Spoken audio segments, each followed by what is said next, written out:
Help Mia organize her data into a bar graph. Welcome to Level 8. In this level, we will represent and interpret data. Do you remember what data is? Data is specific information we can collect to answer questions or solve problems. Our quest is to help Mia turn her data into a bar graph. Let's see what kind of information she collected and review what we know about graphs.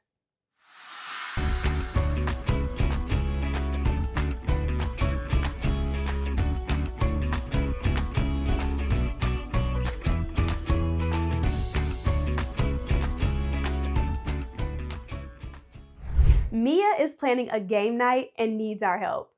She asked her family members to pick their favorite type of game: board games, card games, puzzles, or outdoor games. She collected all their answers as data. Let's take a look. What does this data tell us?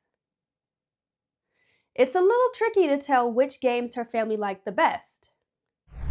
Don't worry, Mia. This is where our quest comes in. We'll help you turn this data into a clear, easy to read graph. That way, you'll know exactly what games to include for your game night. Let's think back. What types of graphs have we used?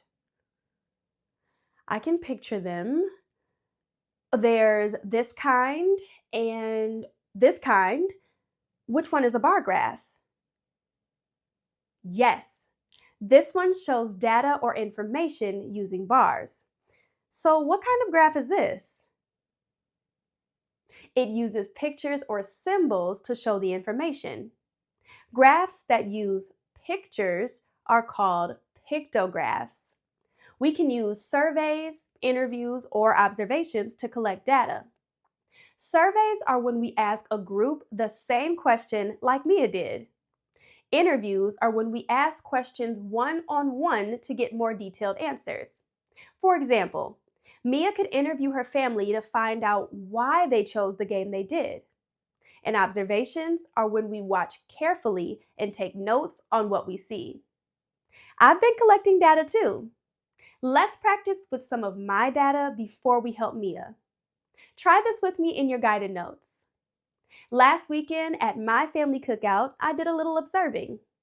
I wanted to find out which foods people liked best. I watched how many people chose burgers, hot dogs, or veggie kebabs and marked it all down using tally marks. Let's count up the totals for each one. Remember, a group with a line across is 5. For burgers, we have 5, 6, 7, 8 people. Hot dogs, we have 5, 6 people. And veggie kebabs, we have 1, 2, 3, 4. Let's try turning this into a pictograph. I saw 8 people eating burgers, so I will put 8 burgers in our first column. How many hot dogs should I add in the next column? Right, 6. And our veggie kebab column? 4. The pictures are a big part of the graph, but we need to add a few more things to help others understand it. First, a title at the top to tell what our graph is about. What could we name our graph? What is this data about? Since we are talking about the food at the cookout, any title that talks about these two things works. Let's call it Cookout Food Choices. Next, we'll add labels at the bottom for the types of food. Burgers, hot dogs, and veggie kebabs. And our graph is complete. This same data can also be shown in a bar graph. Just like pictographs, we need a title to explain the graph and labels for each category.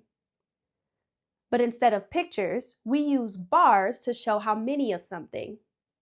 We add numbers along the sides so we can easily tell how many, even without counting. Then we add a short label to tell what they represent.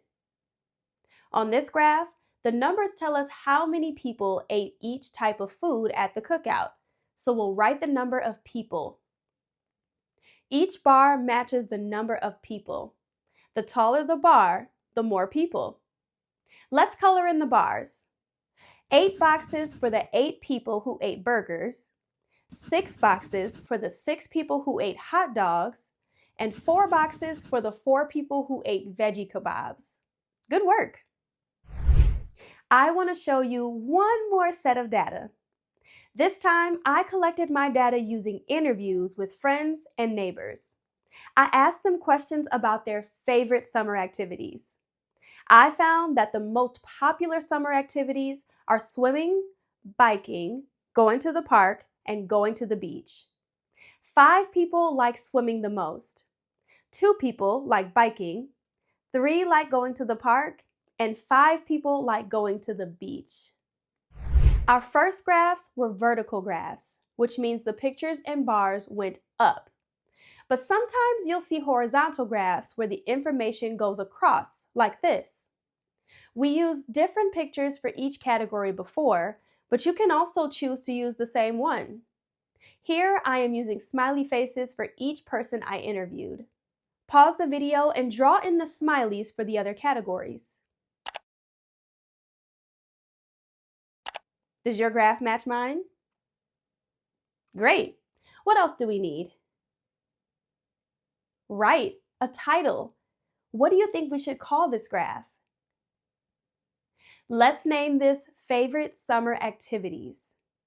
Then we'll add our labels on the side for each type of activity. Swimming, biking, going to the park, and going to the beach.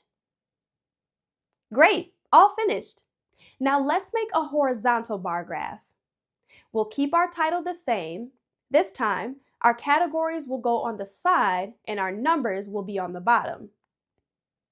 For our first bar, we will start on the side of the graph instead of the bottom and shade across 5 boxes for the 5 people who like swimming best. Pause the video and shade in the rest of your bar graph. Your finished graph should look like this. We are ready to help Mia. While we were working, she totaled up her tally data. Thanks, Mia. Let's set up our graph. Can you think of a title? I'm thinking Game Night Favorites. What should we add at the bottom? Right, the types of games. And on the side? Numbers. And a label telling us what the numbers show. Here it would be the number of people. Now let's shade the bars together. How many for board games? 6. Card games? 4. Puzzles? Just 1. And outdoor games? 6. Great work! Write our final answer on your math quest while I input our answer. Now that Mia's data is clear, organized, and easy to read, she can start planning the perfect game night for her family. Remember, every problem has a solution, and we've got the skills to solve it. See you next time. Hey, hey.